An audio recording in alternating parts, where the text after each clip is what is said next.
Shalom, pemirsa Mimbar Kristen Kementerian Agama Republik Indonesia dan seluruh umat Kristen dimanapun saudara berada.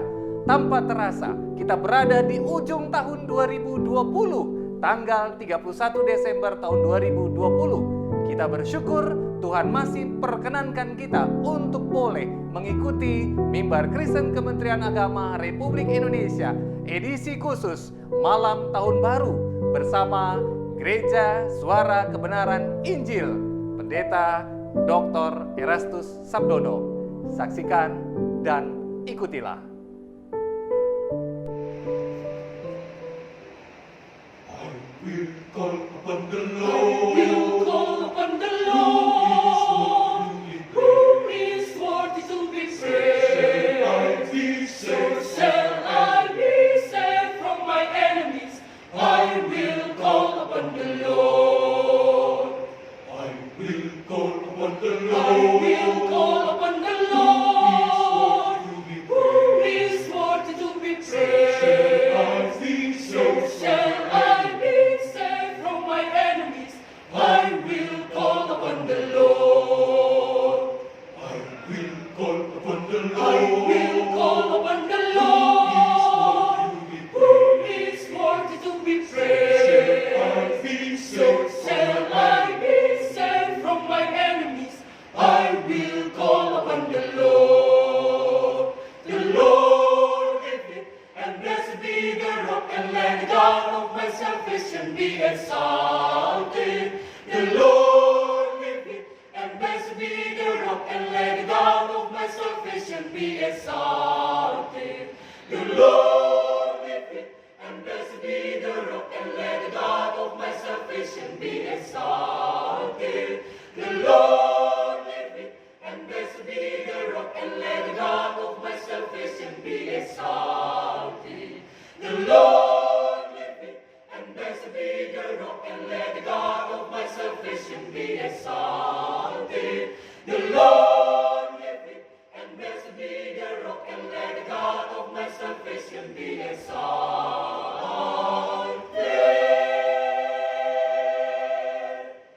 Be exalted.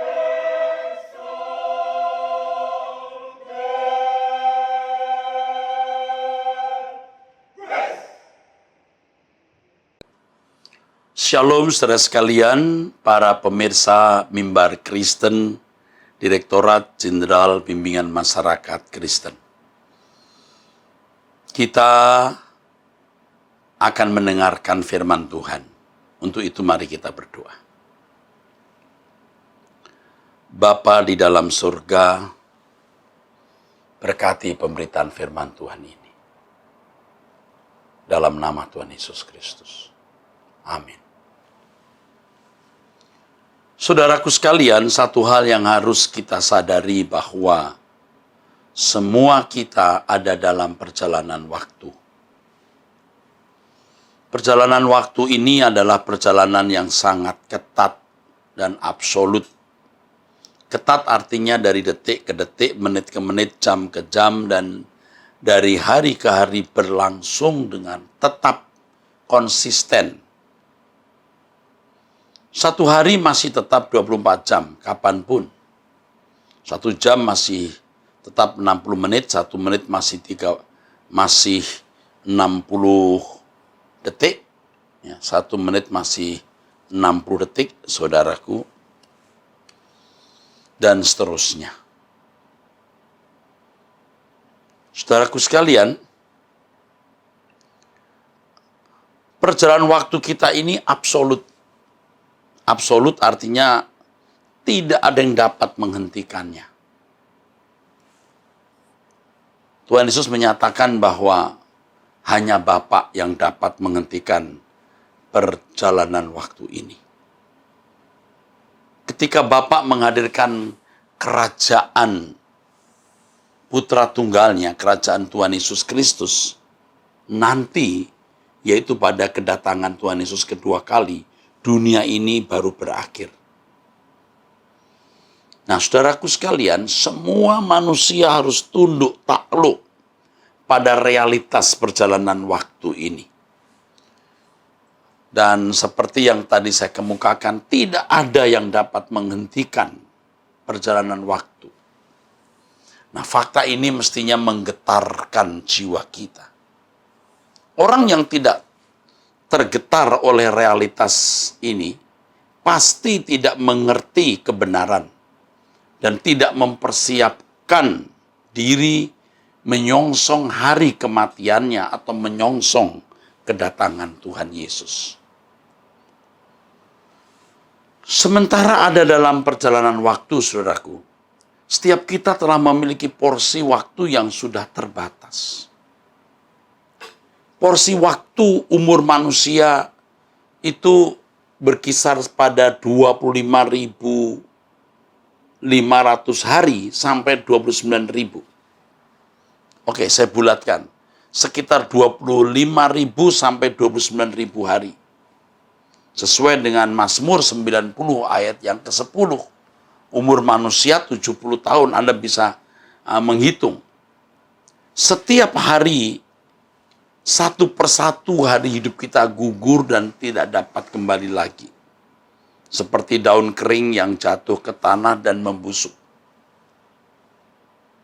Coba renungkan, saudaraku, ketika kita menutup mata pada malam hari, itu berarti satu hari telah lewat. Ya, it calls day. Ini dipanggil satu hari. Setiap hari ketika kita membaringkan tubuh kita di pembaringan, kita sudah melewati satu hari. Jadi kalau kita berulang tahun di mana orang berkata panjang umurnya, mestinya itu pendek umurnya.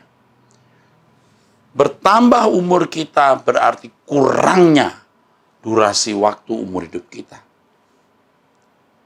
Umur kita sekitar 70-80 tahun.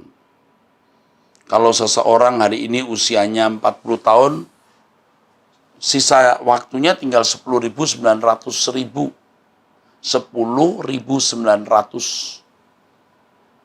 ya, 10.900 sampai 14.500. Kalau usia Anda sekarang 50 tahun, sisanya hanya 7.300 sampai 10.900. Kalau seseorang hari ini usianya 60 tahun, sisa waktunya sekitar ya 3.600 sampai 7.300 hari.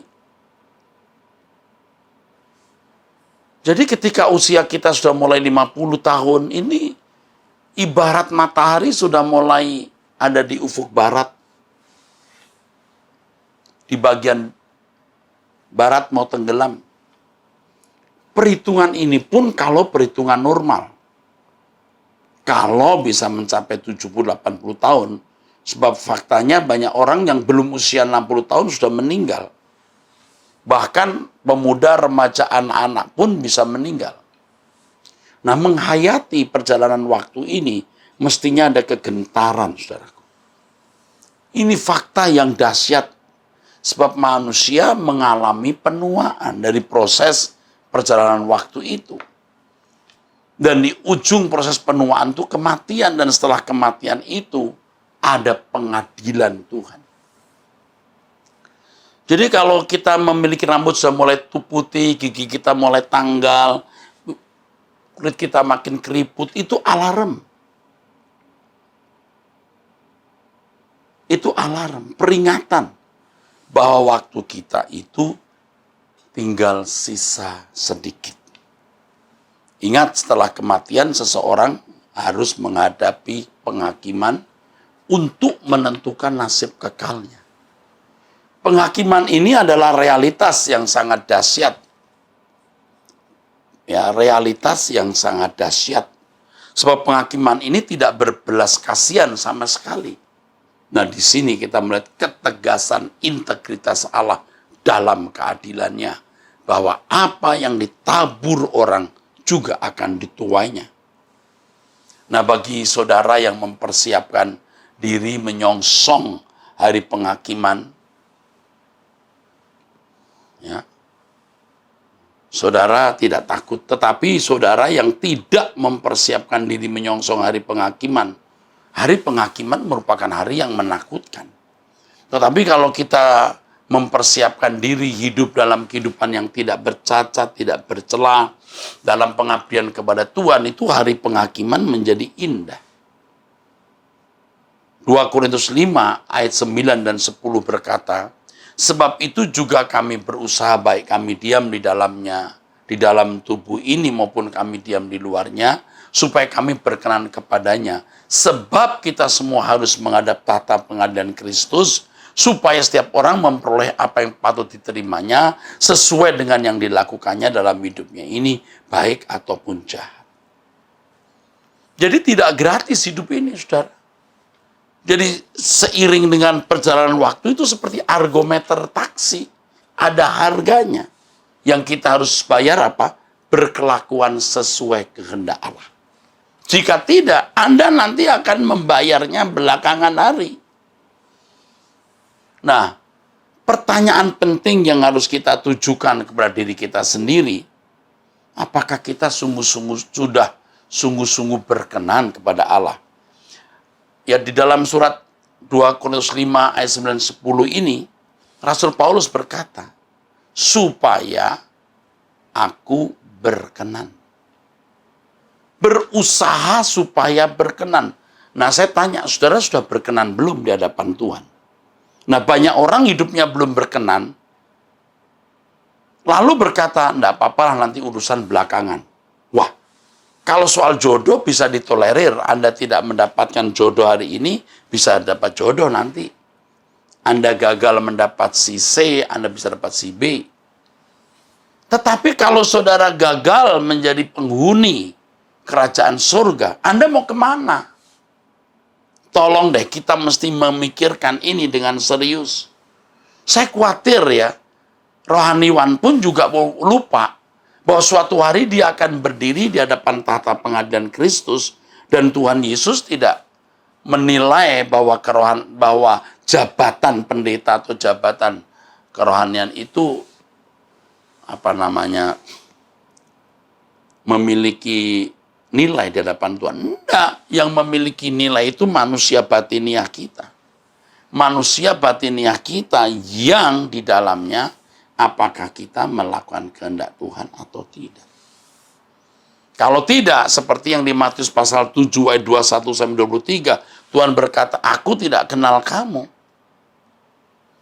Nah, dunia ini membuat kita itu sibuk dengan segala hal, dengan segala kesenangan, bahkan dosa, sampai akhirnya kita tidak mempersiapkan diri ada di hadapan pengadilan Tuhan. Nah, itu mengerikan. Kelalaian seperti ini mengerikan karena membuat orang membuang dirinya ke dalam kegelapan abadi. Halo, marilah kita. Ayo, mari kita menghitung hari sisa kita.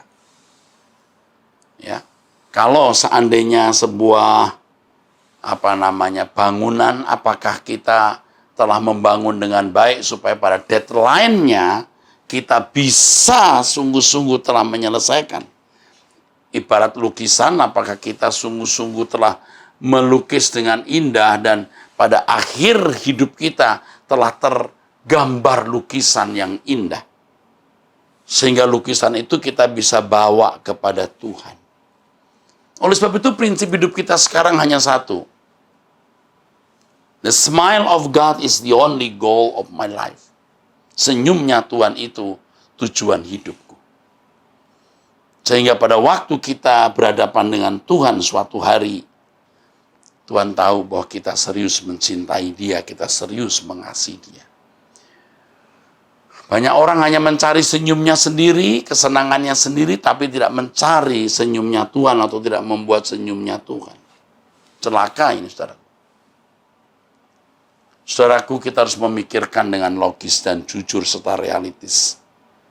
Ya, logis, jujur, dan realistis apa yang kita nantikan dalam hidup ini. Semua terbatas, semua sementara, tetapi hidup sesuai dengan kehendak Allah. Hidup berkenan di hadapan Allah, itu segala-galanya. Dan mestinya itu satu-satunya agenda hidup kita. Life is tragic. Prepare yourself for the eternity. Hidup ini tragis. Persiapkan dirimu untuk kekekalan. Saudaraku, mari kita berdoa.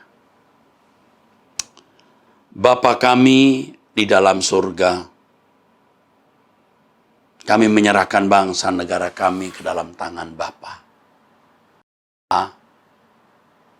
Berkatilah bangsa ini agar mereka mengenal kebenaran-Mu. Bapa, kami menyerahkan Bapak Presiden kami, Bapak Presiden Jokowi dan Bapak Wakil Presiden. Bapa memberi hikmat dan marifat mereka dalam menyelenggarakan pemerintahan agar semua berlangsung dengan baik. Kami serahkan di dalam tangan Bapa di surga, Bapak Menteri Agama kami dan Bapak Wakil Menteri Agama.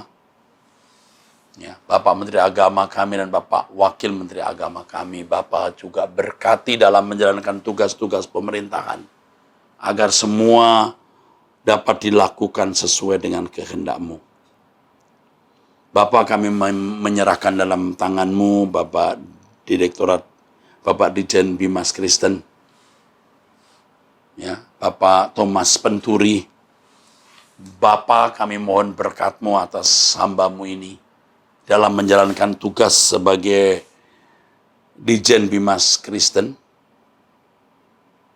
ya, pimpinan kami, agar beliau dapat menyelesaikan tugas dengan sempurna dan membawa dampak bagi bangsa negara kami secara umum dan bagi gereja Tuhan dan orang-orang percaya secara khusus. Kami serahkan Bapak Thomas Penturi dalam tangan-Mu, ya Bapak. Bapak, terima kasih untuk kesempatan kami mendengarkan firman ini. Menteraikan dalam roh hati kami. Dalam nama Tuhan Yesus Kristus. Amin. Demikianlah pemberitaan firman Tuhan ini, kiranya memberkati saudara-saudara sekalian. Sola Gracia.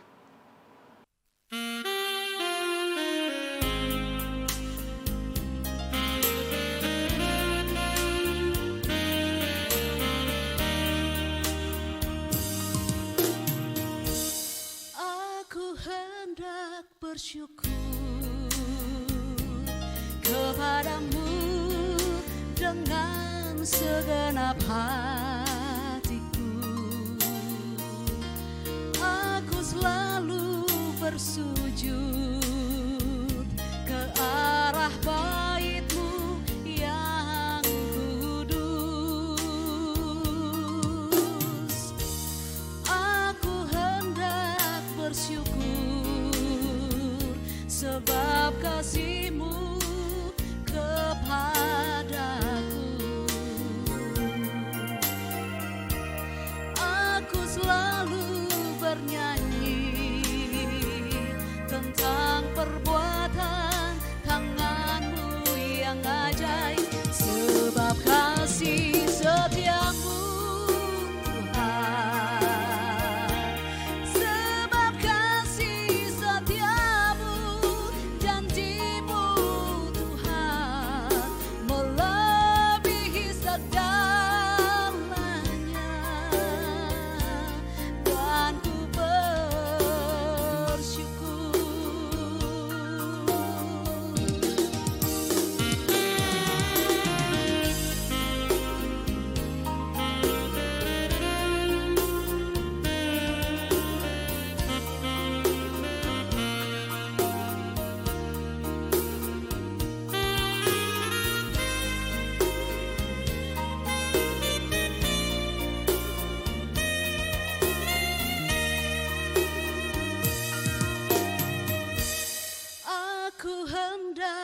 bersyukur sebab kasih-Mu kepadaku. Aku selalu bernyanyi tentang perbuatan tangan-Mu yang ajaib, sebab kasih setia-Mu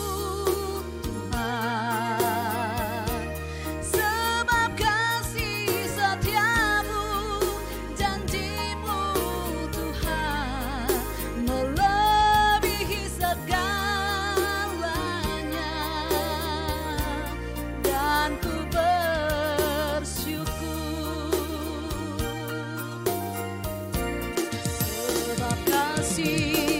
setiamu Tuhan, sebab kasih setiamu, janjimu Tuhan melebihi segalanya, dan ku bersyukur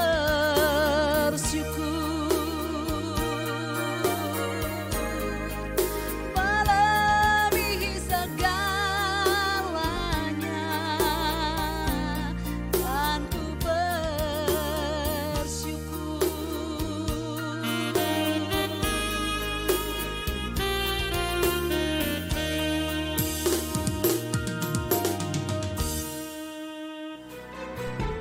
Pelayanan Mimbar Kristen Kementerian Agama Republik Indonesia, edisi khusus Malam Tahun Baru, tanggal 31 Desember tahun 2020, telah selesai kita ikuti dan kita laksanakan.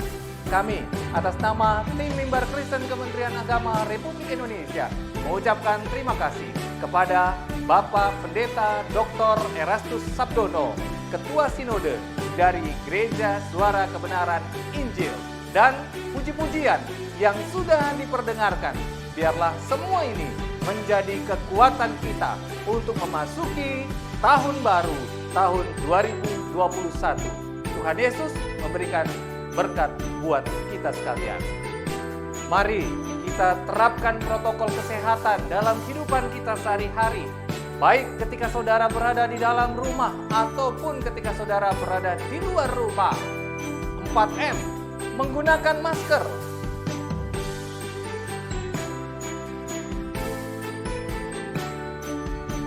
serta sesering mungkin kita mencuci tangan menggunakan sabun dengan air mengalir atau hand sanitizer, dan juga menjaga jarak dengan orang lain dan menjauhi kerumunan. Kami atas nama pimpinan Direktorat Jenderal Bimbingan Masyarakat Kristen, Direktur Jenderal Bimbingan Masyarakat Kristen, Sekretaris Direktorat Jenderal Bimbingan Masyarakat Kristen, Direktur Urusan Agama, dan Direktur Pendidikan Kristen, dan seluruh karyawan-karyawati Direktorat Jenderal Bimbingan Masyarakat Kristen mengucapkan selamat menyongsong tahun baru 1 Januari tahun 2021. Tuhan Yesus memberkati. Shalom.